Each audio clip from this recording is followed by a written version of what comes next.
Bienvenue au cours numéro 3 du module Materials Selection for Engineering Applications, un module dédié aux étudiants de Master 1 de l'option Ingénierie de fabrication mécanique et Ingénierie de soudage du département Construction mécanique et productique de la faculté de Génie mécanique et Génie des procédés de l'université USTHP.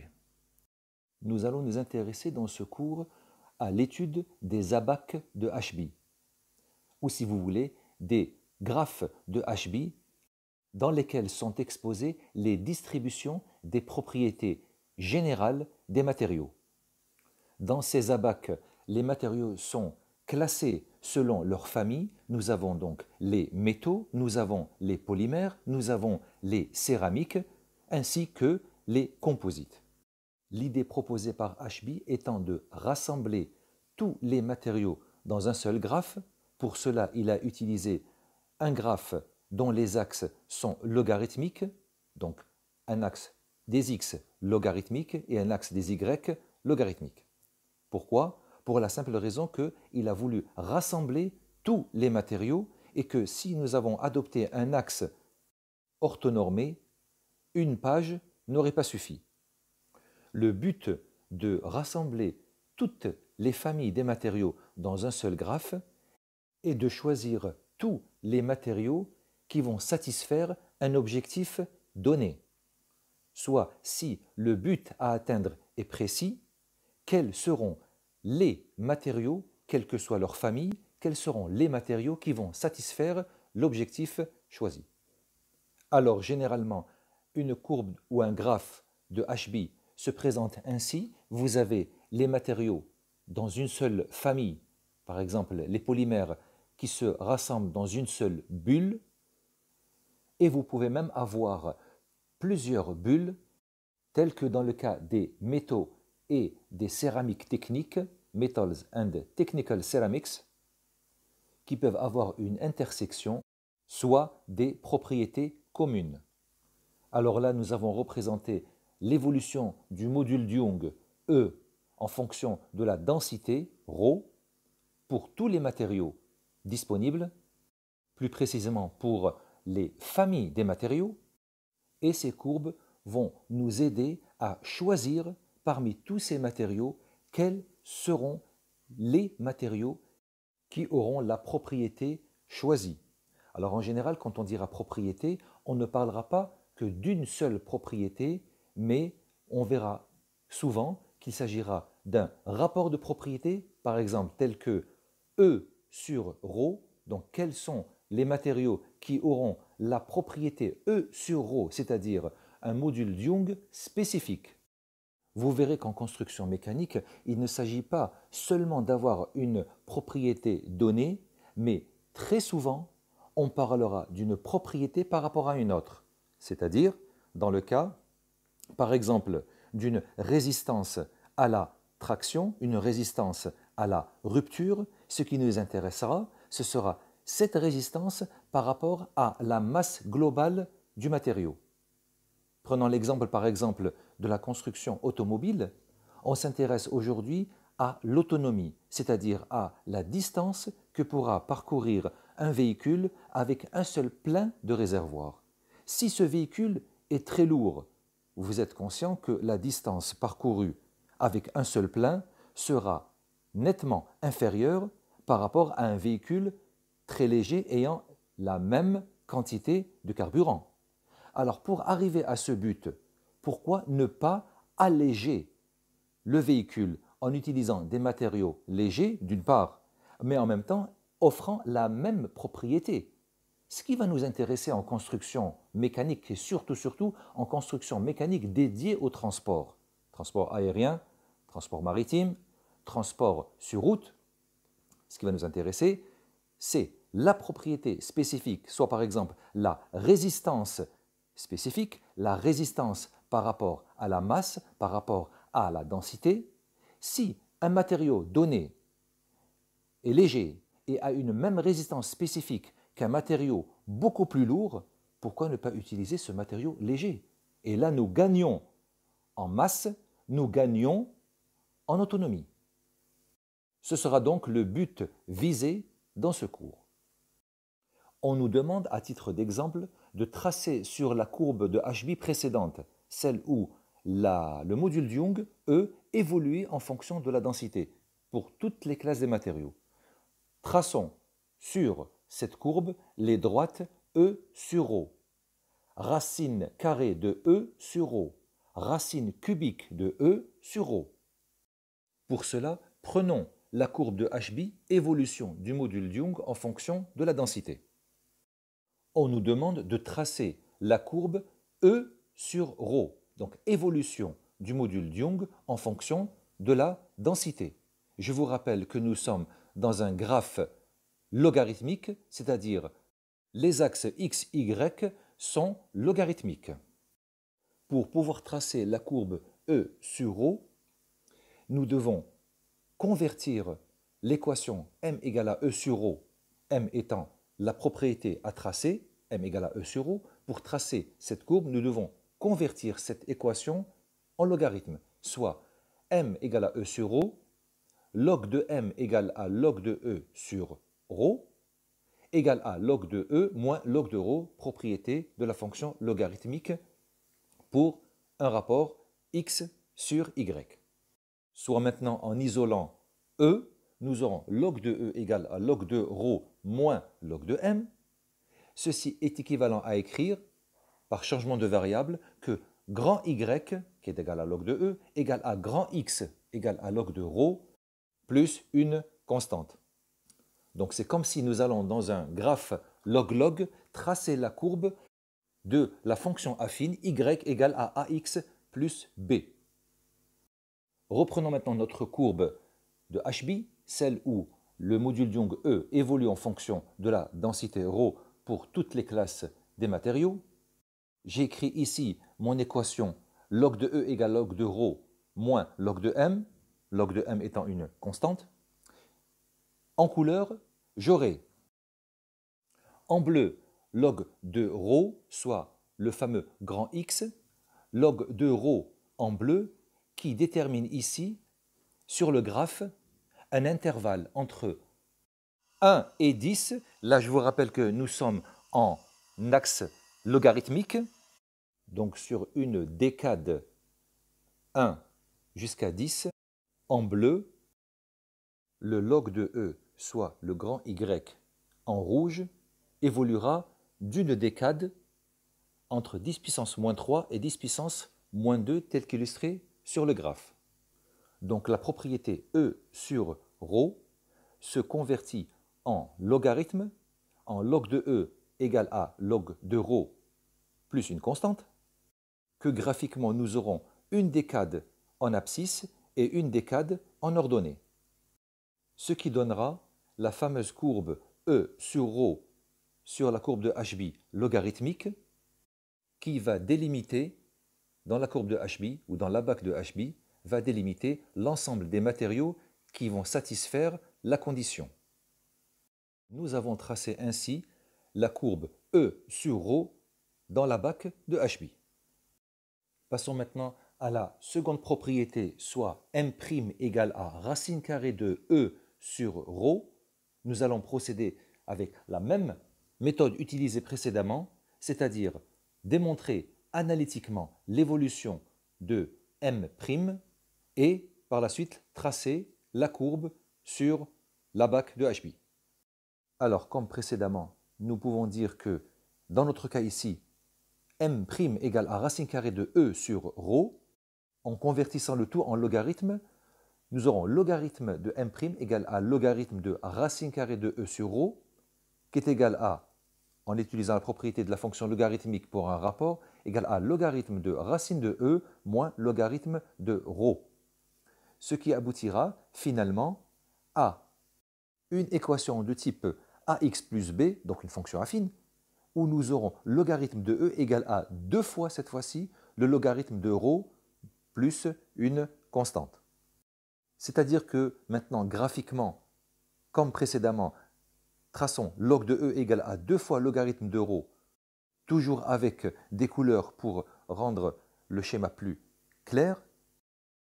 Maintenant, pour une décade, donc de 1 à 10, pour log de ρ, soit comme vu tout à l'heure, grand X égale à une décade, nous aurons log de E égale à 2 fois log de ρ. C'est-à-dire que si log de ρ égale à 1, log de E égale à 2 fois 1, donc égale à 2. Graphiquement, si log de ρ évolue d'une décade, log de E évoluera de 2 décades. Alors ici en rouge, vous avez les 2 décades de log de E, soit de grand Y, ce qui nous permet de tracer la courbe racine carrée de E sur ρ dans le repère log de X, log de Y. Maintenant, en superposant les deux courbes vues précédemment, nous aurons la courbe E sur ρ et la courbe racine carrée de E sur ρ. Vous voyez bien qu'à ce niveau, les matériaux balayés par les deux fonctions E sur ρ et racine carrée de E sur ρ ne sont pas identiques. Autrement dit, les matériaux qui vérifient la propriété M ne sont pas forcément ceux qui vérifient la propriété M'. Passons maintenant à la dernière propriété notée M seconde égale à racine cubique de E sur ρ. Nous aurons une démonstration identique à la précédente pour aboutir à une fonction affine de type ax plus b avec cette fois-ci logarithme de E égale à 3 fois log de ρ plus une constante.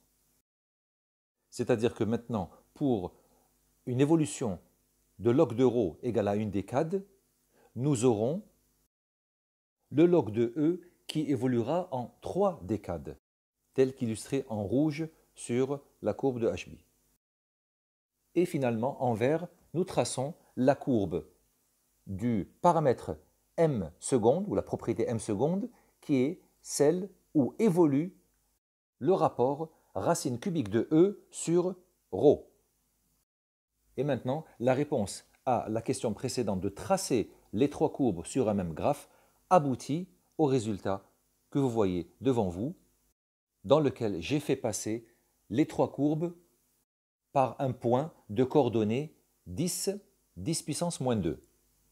Une façon plus présentable pour montrer comment évoluent les 3 propriétés M', M' et M seconde dans l'abac de HB. Prenons maintenant un autre exemple de traçage de courbes de propriétés sur les abacs de HB. Alors précédemment, nous avions une abac de HB d'une propriété mécanique, soit le module de Young en fonction d'une propriété générale, soit la densité. Maintenant, nous allons prendre 2 propriétés mécaniques, le module de Young et la résistance. Alors vous pouvez parfois avoir le module de Young en ordonnée ou en abscisse, mais le calcul restera le même. On nous demande maintenant de tracer sur l'abac de HB l'évolution du module de Young E en fonction de la résistance.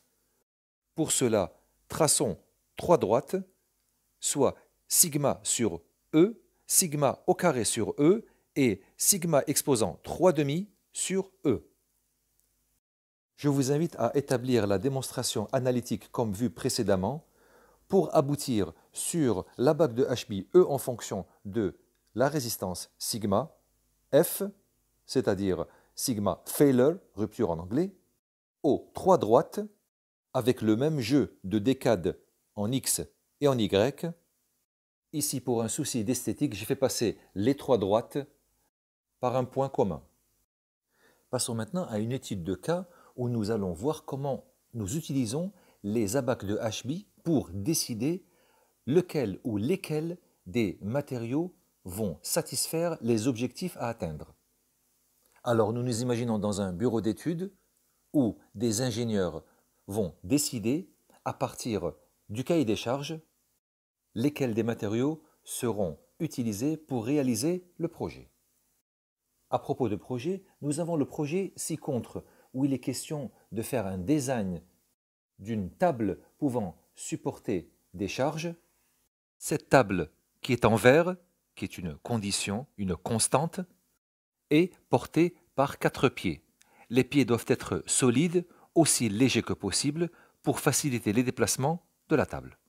Si les pieds ne doivent pas flamber en service, que proposez-vous comme matériau? Dans ce projet, nous avons deux objectifs à atteindre. Il faut minimiser la masse du pied de table et il faut maximiser la sveltesse du pied de table. La sveltesse, c'est-à-dire c'est cette résistance à la déformation, notamment au flambage, que peut avoir le matériau, ici le pied de table, une déformation due à la charge qui lui est appliquée, une charge de compression. Généralement, dans tous les objectifs à atteindre, la masse à réduire est une condition puisque il est question de déplacement de l'objet, comme nous avons vu tout à l'heure dans le cas de l'autonomie des véhicules. Et pour un objectif à atteindre, vous verrez que plusieurs conditions, plusieurs propriétés doivent être satisfaites, à commencer par la réduction de la masse globale du système. Bien, nous avons ici des données déterminées par le design ou la conception. Nous avons la forme qui est cylindrique, la forme des pieds de la table est ici demandée, exigée pour être cylindrique.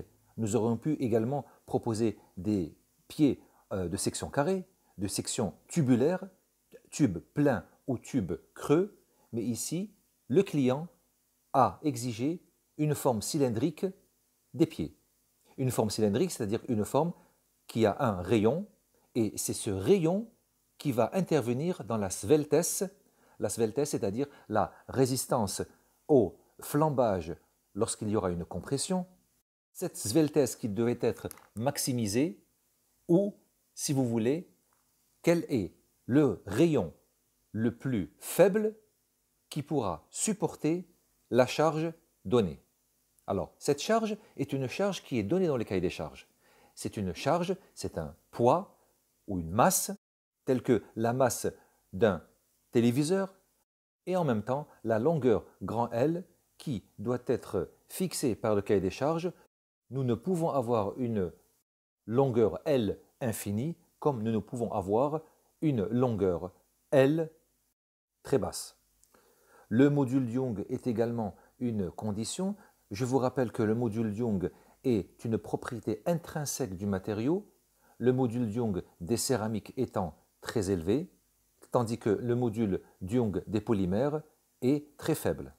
Déjà, à ce niveau-là, nous savons si le pied d'une table peut être en polymère, en céramique, en mousse, en métal ou en composite. La première chose à viser est la réduction de la masse du pied. Alors maintenant, si M égale à ρ fois V, V le volume d'un cylindre étant sa base multipliée par sa hauteur, soit pi R2 fois grand L, nous aurons M égale à pi R2 fois grand L fois ρ. Minimiser la masse veut dire minimiser ρ, étant donné que grand L est une donnée constante, fixée dans le cahier des charges, ou même imposée par le client. Nous allons utiliser ici une notion qui n'est pas au programme et qui fait partie de la résistance des matériaux. Ici, un matériau qui va subir une flexion. Alors la résistance de ce matériau qui va subir une flexion s'appelle le moment d'inertie grand I. Dans le cas d'une section circulaire, grand I égale à pi R4 sur 4. C'est donc une grandeur qui s'exprime en mètres exposant 4. Toujours en utilisant l'outil résistance des matériaux, nous dirons que la force que doit subir le pied de la table est une force qui doit être inférieure à une force critique. Cette force s'exprime F égale à pi fois E fois I, E module Young, I le moment d'inertie, sur L au carré. La démonstration n'est pas au programme, c'est juste un outil qui doit être utilisé et qui, en isolant F, va donner F égale à pi au cube fois E fois R exposant 4 sur 4 sur L au carré. Alors, ceci étant la force que va subir le pied et qui est une grandeur fonction du module Young, donc de la nature même du matériau, de R, soit le rayon du pied de table, et également de grand L, la longueur du pied de table. Nous avons donc f, fonction des données géométriques ainsi que de la nature même du matériau. Et puisque, comme vu dans l'équation 1, m égale a pi r2 fois L fois ρ, soit ρv, nous remplaçons dans l'équation de f, r en fonction de m et de ρ, ce qui va nous donner la masse du pied de table, fonction des paramètres géométriques, fonction également du matériau.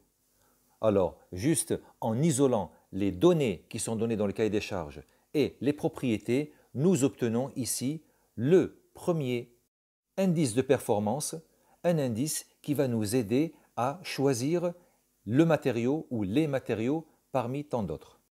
Alors maintenant, si c'est la masse qui doit être réduite, et c'est le cas pour notre exemple, réduire la masse veut dire que nous devons ou bien travailler sur les données ou bien travailler sur les propriétés. Or, comme les données sont fixées par le client ou le cahier des charges, nous ne pourrons que travailler avec les propriétés.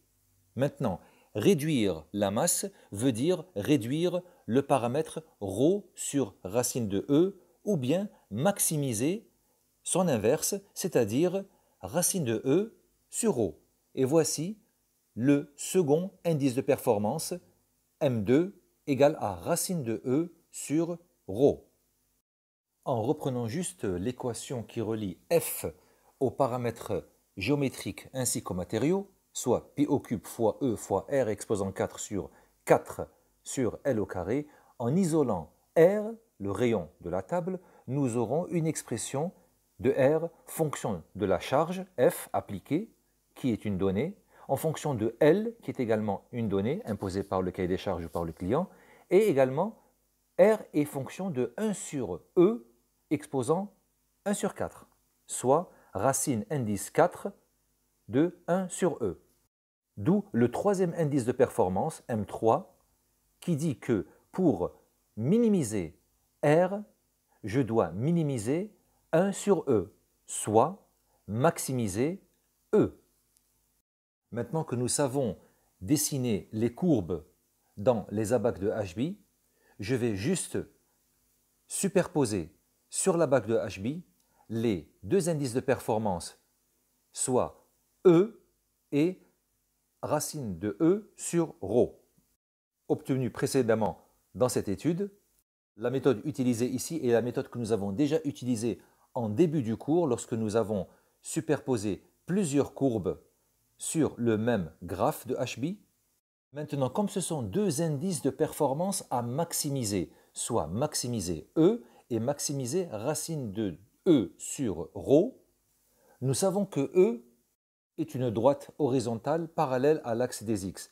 Maximiser cette droite veut dire que nous devons l'élever au maximum sur le graphe de HB. Quant à la courbe racine de E sur ρ, une fois tracée, elle doit également, comme on a vu dans l'étude, elle doit également être maximisée, puisque nous maximisons l'indice de performance. Alors si nous maximisons cet indice de performance, on doit élever cette courbe au plus haut tout en respectant la pente. On va l'élever au maximum dans la courbe. Qu'est-ce que nous allons obtenir? Nous allons obtenir finalement une région commune aux deux indices de performance, donc une région où E est maximum, où racine de E sur ρ est maximum. Ce sera donc cette région mixte qui va contenir tous les matériaux qui vont satisfaire ce qui a été demandé dans l'étude.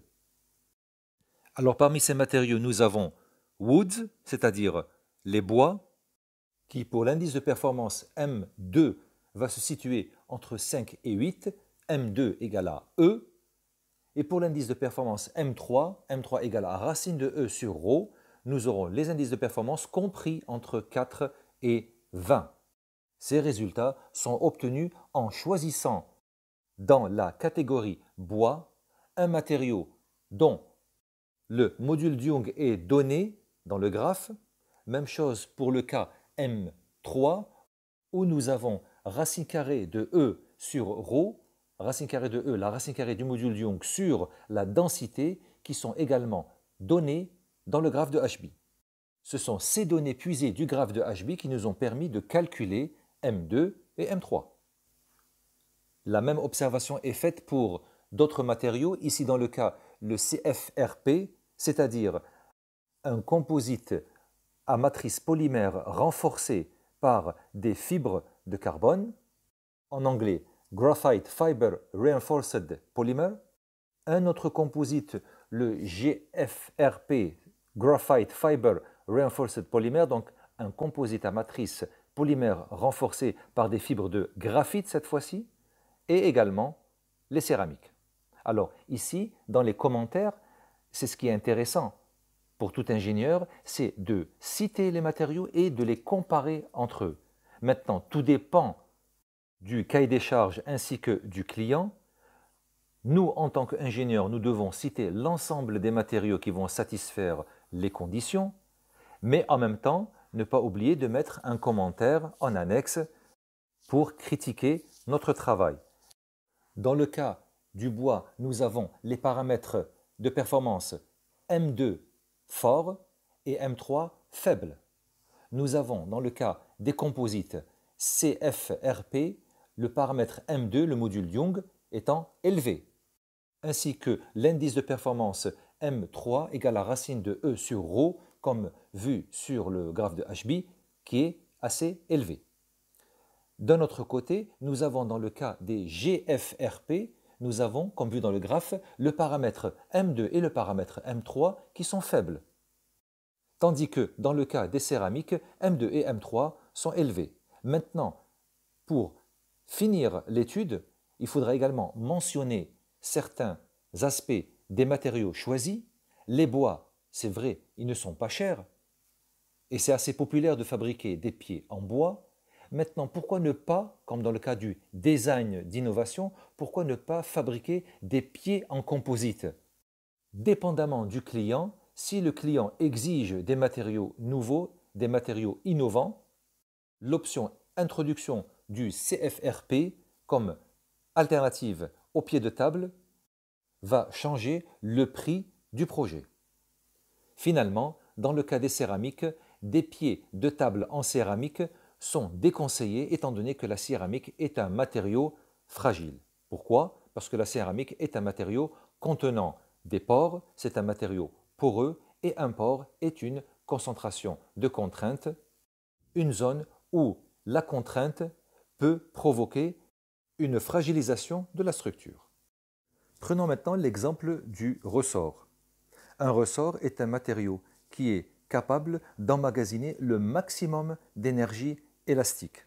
L'énergie élastique est une grandeur qui est exprimée en joules par mètre cube, donc c'est une énergie volumique. Cette énergie WV est notée WV égale à 1/2 de sigma au carré sur E, sigma étant la contrainte dans le domaine élastique et E le module de Young. Et tant que nous n'avons pas atteint la rupture, nous pouvons écrire que WV égale à 1/2 de sigma F au carré sur E, sigma F étant la contrainte à la rupture. Maintenant que nous avons l'expression de l'énergie emmagasinée dans le cas élastique, maximiser cette énergie nous donne un indice de performance M1 égal à sigma F au carré sur E. Si je veux maximiser WV, je vais donc maximiser sigma F au carré sur E. Ceci est le premier indice de performance. Comme dans la plupart des études, il est question de maximiser l'indice de performance, dans notre cas, ici, nous allons exploiter que la masse du système doit être réduite au maximum, donc obtenir une énergie élastique par unité de masse maximale, soit en divisant M1, l'indice de performance M1 qui est égal à sigma au carré sur E, diviser cet indice de performance par ρ, la densité, comme il est question ici d'un indice de performance spécifique dédié à la réduction de la masse globale du système, nous proposons un indice de performance M2 un peu plus détaillé qui tient compte de la minimisation de la masse, soit M2 égale à sigma F au carré sur ρ sur E. Finalement, et ça c'est en plus, il arrive parfois qu'une contrainte supplémentaire soit imposée pour équilibrer le système. Dans le cas de l'étude sur le ressort ici, une contrainte supplémentaire M3 égale à 11 gigapascal est imposée, c'est-à-dire que le ressort doit supporter une contrainte supérieure à 11 gigapascal, c'est ce qui réduira le nombre de matériaux à choisir. Nous aboutissons finalement, en fin d'étude, au traçage sur la courbe de HB des indices de performance M1 et M3, car dans cette abaque de HB, l'indice de performance M2, qui est égal à sigma au carré sur rho sur E, n'est pas possible à tracer. Nous nous contentons, à travers cette abaque de HB, de tracer les deux courbes M1 et M3 et de dire que pour maximiser le M1, il faut choisir les matériaux se situant à gauche de la courbe. À gauche de la courbe parce que ce sont des matériaux où le M1 est croissant. Dans le cas de M3, le même scénario est répété dans le cas de l'indice de performance M3 puisque la contrainte doit être supérieure ou égale à 11 gigapascal. Tous les matériaux ayant une contrainte de rupture sigma F supérieure à 11 gigapascal seront choisis. Maintenant, nous allons choisir l'intersection, puisqu'il est question de M1 et de M3, des matériaux qui répondent à M1, des matériaux qui répondent à M3. Nous aurons donc l'intersection des deux matériaux, M1 inter M3, donc l'intersection des deux ensembles de matériaux choisis par M1 et choisis par M3 qui vont satisfaire la condition. Nous dressons ici la liste des matériaux qui ont été choisis. Il s'agit des alliages de titane, des composites CFRP, des aciers dédiés au ressort, du nylon ainsi que du caoutchouc. Les ressorts peuvent être fabriqués en acier comme ils peuvent être fabriqués en nylon. Je vous donne juste à titre d'exemple les ressorts dédiés à la mécanique automobile comme également des ressorts fabriqués en nylon pour des jouets tels que les véhicules pour enfants où les ressorts ne sont pas fabriqués en acier mais plutôt en nylon. La même propriété visée, c'est-à-dire contenir le maximum d'énergie élastique, est respectée dans le cas des ressorts en acier comme dans le cas des ressorts en nylon. Ceci met fin au cours 3 du module Materials Selection for Engineering Applications. J'espère que l'idée et l'approche de ce cours vous ont intéressé. Vous pouvez revoir ce cours autant de fois que vous voulez et me laisser vos commentaires en bas de l'écran.